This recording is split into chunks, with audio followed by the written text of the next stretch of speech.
बिस्मिल्लाहिर्रहमानिर्रहीम। अस्सलाम वालेकुम दोस्तों, इन टेस्ट स्पॉट की जानिब से आप सबको अपने चैनल में खुशामदीद कहता हूं।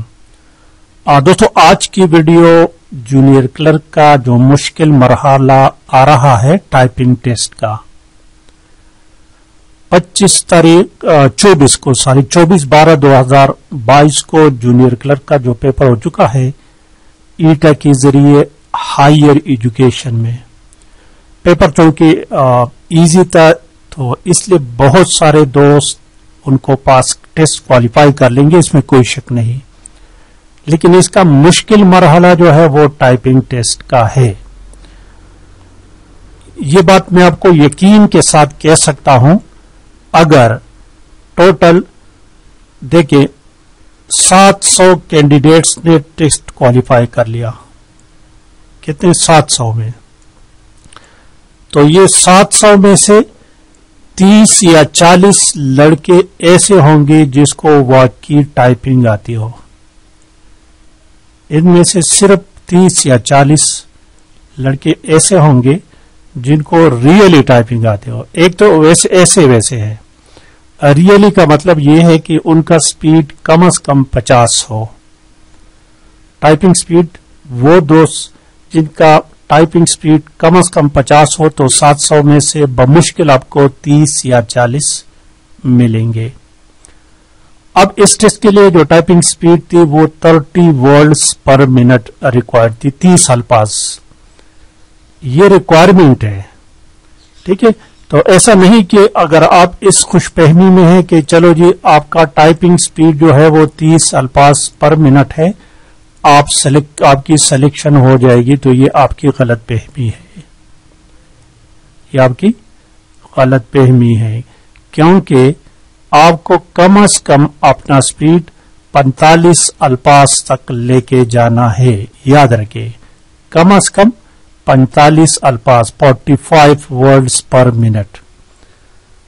और ये चीज टाइपिंग एक ऐसी चीज है क्योंकि ये इसमें कोई लक नहीं चल रहा कि चलो जी खुशकिस्मती या मुझे तुक्का लगा लेंगे। इसमें तुक्के की भी कोई बात नहीं, इसमें आप प्रॉक्सी भी नहीं कर सकते, इसमें आप चीटिंग भी नहीं कर सकते। ये रियल वर्क आपको करना पड़ेगा, रियली आपको टाइपिंग करनी पड़ेगी। तो इसके लिए आपको मेहनत की जरूरत है। देखिए टाइपिंग टेस्ट कैसे लिया जाता है। उमूमन ये मैं जो कह रहा हूं ये जरूरी नहीं, लेकिन उमूमन ऐसा होता है कि आपको कंप्यूटर पर बताकर बिठाया जाता है और इस तरह 2 स्क्रीन आपके सामने नमूदार हो जाएंगे।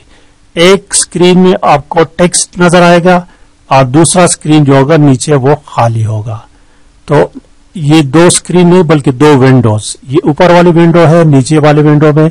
तो आपने नीचे वाली विंडो में ऊपर वाले जो टेक्स्ट लिखा हुआ है उसको टाइप करना पड़ेगा। अब इसके बाद एक बात और भी है, वो ये कि टाइपिंग स्पीड के साथ साथ आपकी एक्यूरेसी भी काउंट की जाएगी। असल में एक्यूरेसी काउंट की जाती है। फर्ज करें आपने 50 अल्फाज टाइप कर लिए 1 मिनट में, लेकिन उसमें 20 गलतियां हैं, तो आपका स्पीड जो है वो ओनली 30 वर्ड्स पर मिनट है। तो इसलिए आपको क्या करना चाहिए कि एक्यूरेसी पर ज्यादा तवज्जो देनी चाहिए। अब देखिए इस तरह के आपको दिया होगा, तो आपने क्या करना है, जल्दी जल्दी से इस तरह टाइप करना है। You can easily change the formatting of selected text in the document। साथ साथ आपने अपने एक्यूरेसी को भी ख्याल करना है कि आपसे कोई मिस्टेक न हो जाए। मिस्टेक हो जाए तो उसकी करेक्शन, वो सॉफ्टवेयर ऐसा सॉफ्टवेयर होता है कि उसको दोबारा आप करेक्ट भी नहीं कर सकते, ये भी याद रखिए, ठीक है। बस आपकी से मिस्टेक हो गई, गलती हो गई तो बस वो चली गई, लेकिन आप कोशिश करें कि आपसे कोई गलती न हो जाए। तो क्या करना चाहिए आपको, देखो इस बारे में मैं अपने चैनल पर एक वीडियो ऑलरेडी अपलोड कर चुका हूं। ये देखिए, ये एक वीडियो मेरे चैनल पर पड़ी है, सिर्फ 1 दिन में इंग्लिश टाइपिंग सीखिए। तो इसका मतलब ये नहीं कि वाकई आप 1 दिन में टाइपिंग सीखेंगे। इसका मतलब ये कि एक दिन में कम से कम आप टाइपिंग के उसूल सीख लेंगी, फिर आपने उसके बाद क्या करना है, प्रैक्टिस करनी है। डेली बेसिस पर आपको प्रैक्टिस करना पड़ेगा, रोजाना कोशिश करेगी। टाइपिंग एक ऐसी चीज है कि ये प्रैक्टिस से आती है।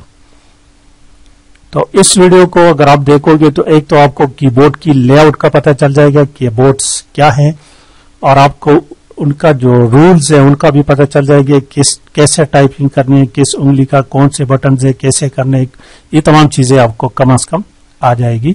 इस वीडियो का लिंक मैं व्हाट्सएप में भी शेयर कर लूंगा, ग्रुप में भी शेयर कर लूंगा, और जिसको जरूरत हो अगर फिर भी आपको न मिले तो फिर आपको ऐसा करें कि गूगल में जाएं, गूगल में, ठीक है, और गूगल में ये देखिए इस तरह लिखे, learn English typing in one day by NTS test master. NTS test master के साथ लाजमी लिखे तो ये टॉप पर आपको ये वीडियो नजर आ जाएगी। ये इसको आप क्लिक करें तो इसको वॉच करें। अच्छा, दूसरी बात, एक बात और, कभी कभार नहीं बल्कि अक्सर सर्टिफिकेट का पूछा जाता है कि आपने कोर्स, टाइपिंग कोर्स कहां से की है, शॉर्ट।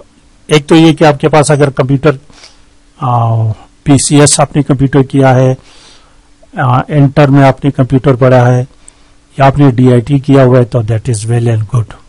अगर ऐसा नहीं तो फिर, अगर आपके पास सर्टिफिकेट नहीं तो फिर क्या है, सर्टिफिकेट जिन दोस्तों जैसे कि पता आपको, मेरा इंस्टीट्यूट है 2003 में मैंने रजिस्टर कराया है board of technical education Peshawar से। 2003 यानी 20 साल हो गए मेरे इंस्टीट्यूट को। एक्चुअली ये इंस्टीट्यूट मैंने 2001 में खोला था, उस लिहाज से 22 साल हो गए मेरे इंस्टीट्यूट को, और हम डीआईटी करा रहे हैं, साथ साथ शॉर्ट कोर्सेज भी करा रहे हैं।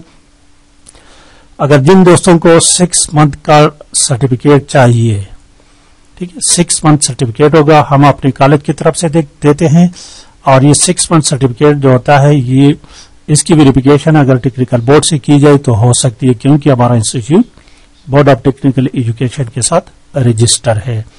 तो कि जिन दोस्तों को चाहिए तो उनको मैं ऑनलाइन कोर्सेज भी, उनको वर्ल्ड एक्सेल पावर पॉइंट की वीडियोस भी प्रोवाइड करूंगा, और इसकी टोटल फीस जो है सर्टिफिकेट के साथ साथ कोर्स के 4,000 रुपए है। अगर जिन दोस्तों को जरूरत हो तो राबिता कर सकते हैं, उसको मैं सर्टिफिकेट प्रोवाइड कर लूंगा, वक्त जरूरत आपकी काम आ सकते हैं। और दूसरी बात कि आपने क्या करना है टाइपिंग के लिए दोस्तों, बार बार ये मैं कह रहा हूं कि practice make a man perfect. Practice ही आपको परफेक्ट बनाएगा, और टाइपिंग, कंप्यूटर की दुनिया में टाइपिंग इंतहाई अहम चीज है, तो कोशिश करें कि टाइपिंग को अच्छी तरह से सीख ले। तो बाकी एक दोस्त ने कमेंट्स में एक और भी लिखा हुआ है कि हायर जूनियर क्लर्क के लिए जो क्वालिफिकेशन दी गई उससे जिनके क्वालिफिकेशन हाई है तो उनको भी मार्क्स मिलेंगे दोस्तों, उनको भी मार्क्स मिलेंगे। आज के लिए इतना काफी है, लाइक करना और शेयर करना मत भूलिएगा। Thank you for watching.